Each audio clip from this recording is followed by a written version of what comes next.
Meanwhile, let's see, in about 50 minutes, Michael Cohen will once again take the stand in Trump's criminal trial here in New York, where the prosecution could rest its case maybe later today. Wow, former prosecutor and co-host of The Five. I've seen that show. I have cable. Judge Jeanine Pirro joins us now. Judge, first off, the thing that comes to mind is if you now were in charge of cross-examining Michael Cohen from knowing what happened the last time he was on the stand on Tuesday to today, where would you begin? Well, I would begin with the fact that, and you can rest assured it's going to be fireworks today. They have a lot of stuff on Michael Cohen, and you could start anywhere.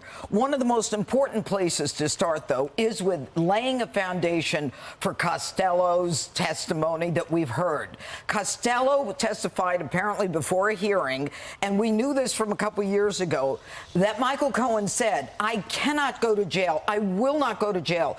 And Costello, who was acting as a defense attorney at that time, said to him, what do you have on Donald Trump? Can you give me something on Donald Trump? And so Cohen is saying, I'm going to hang myself. I'm going to kill myself. I can't go to jail. And he said, I have nothing on Donald Trump. I have nothing on Donald Trump. That means two things. Number one, Costello can be called as a witness. Would you? I would. Because I've heard Costello. He is very believable. He's a former prosecutor. He is well respected. And he made it very clear that Cohen would have said anything to get out of this. Now, we also know that in addition to Costello, once they lay the foundation for the impeachment of Michael Cohen with the Costello testimony, they can call Costello. They may choose not to, depending upon how, they want this case to go.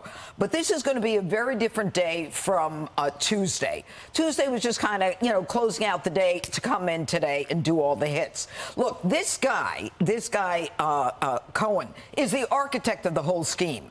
And yet what he wants is for everyone to believe that Donald Trump actually had his finger on the bookkeeping, when we know from the prosecution's case, from Madeleine Westerhout, Rona Graff, and from Hope Hicks, Donald Trump would get a pile of checks like this and sign them while he talks to people, while he's on the phone. He doesn't even look at it. And by the way, guys, the checks are signed in 2017. How is this election interference after the election? No one has put Donald Trump anywhere near the bookkeeping in this case. Now, in addition to destroying him on cross-examination, you've got an attorney who not only is the architect, he tape records his own client.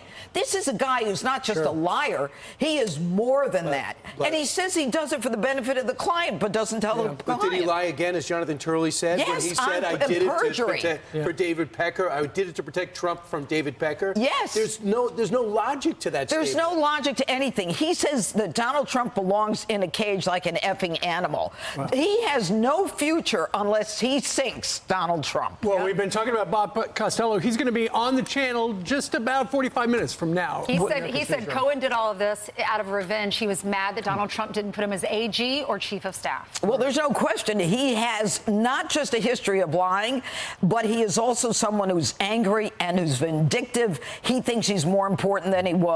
All right, Judge, thank you very much. Thanks, Judge.